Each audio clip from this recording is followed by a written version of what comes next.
Hi, welcome to Ric Corner. I want to discuss something that's been on my mind for some time because I actually live with this, and it's something that a lot of you guys probably question and want to know about, and it's called joint pain, and it comes from working out. It comes from bodybuilding and lifting.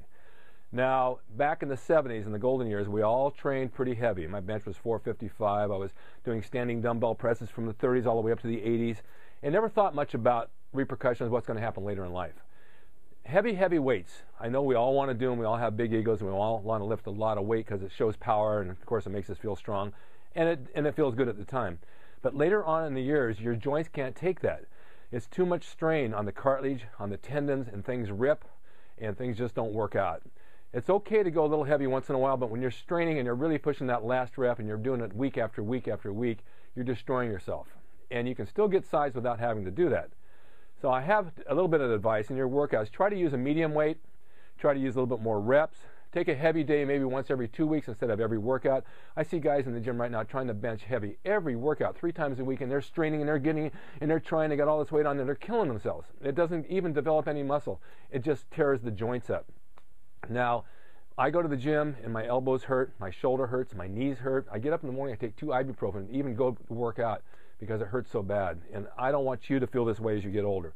And there's a lot of young guys telling me the same thing. They got the sore elbows. I'm sure you had sore elbows where you bang it in the car and on the handbrake, and oh my God, you almost go through the ceiling. Or your shoulder's bad and you reach out to shut the car door and you can't because it hurts so bad. It only gets worse. It becomes arthritis in yours, and you start to get calcium buildup in that joint. Then it presses on the nerves, and pretty soon you can't even move your arm. You get a frozen shoulder. Plus, I don't know if you've experienced this, but when you sleep at night and you have these injuries, your arms fall asleep. Both my arms fell asleep one night, and the phone rang, and I was going like this. I couldn't pick up the phone, so I had no feeling in them. But I just want to express that your training is training. It's not straining. So you're going to train, not strain. If you strain, you have injuries. I've torn both quads. I tore a tricep off of here. I tore a tricep in here. These things don't repair themselves very well. They have to be surgically repaired. On my legs they were. On this tricep it wasn't. So I'm missing one of the heads. Well, I paid for it because now when I do things, this arm's a little bit weaker. And if you're young enough and you're training now and you're training heavy, now's the time to pull back a bit. I've seen big guys come in the gym. I'm talking about big guys and competitive in the pro ranks, and they're using 20-pound dumbbells for curls now. They're using 15 pounds for laterals, and they're telling me they're getting a lot more out of it because they're shaping the muscle. They got the size. They didn't get the size from heavy weights necessarily. It just got working the muscle and working it deep and working it correct. So it's my advice to you to start thinking about training a little bit lighter and going heavy maybe once every 2 weeks, maybe once a month. It's not a strength feat for bodybuilding. It's sculpting the physique. It's a work of art, like Robbie says. You're sculpting the body into a work of art. Robbie doesn't go heavy. He told me to lighten up by far. I was doing laterals with 45s. He says, drop down to 15s. You'll get more out of it. And I did. 15s, slow and easy, and it does make a huge difference. Now, it's going to be hard on your ego to do that because you're going to say, what's going on here? I'm using these light weights and everybody's staring at me and think I'm weak. It's not the point. Who cares what anybody thinks? You care what you think, and you care how you look in the mirror. And that's what's really important. Now, if you do have joint pain at night when you watch TV, there's 2 methods you can use.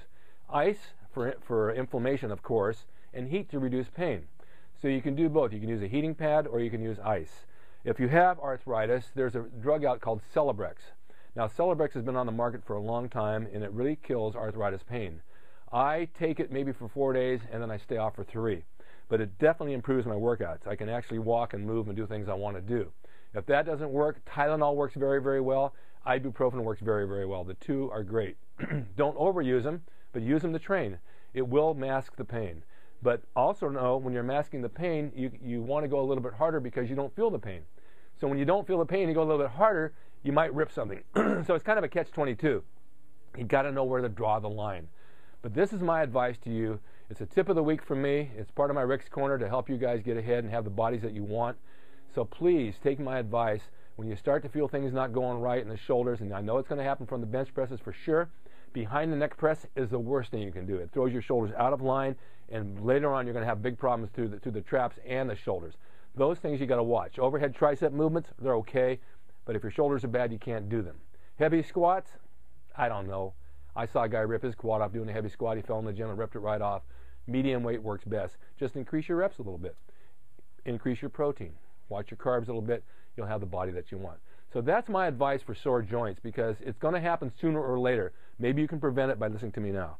And please, thank you for watching Ric's Corner. I hope you have a happy holiday, a great Christmas, and a happy New Year. 2012 is just 2 weeks away. Start the year off right with your training, your diet. Make some resolutions that you're going to get in the best shape ever, because I'm here at Ric's Corner, and you're in my Ric Corner with me. I'm in your corner with you. Thanks for watching Ric's Corner, and have a happy holiday, and have a great New Year.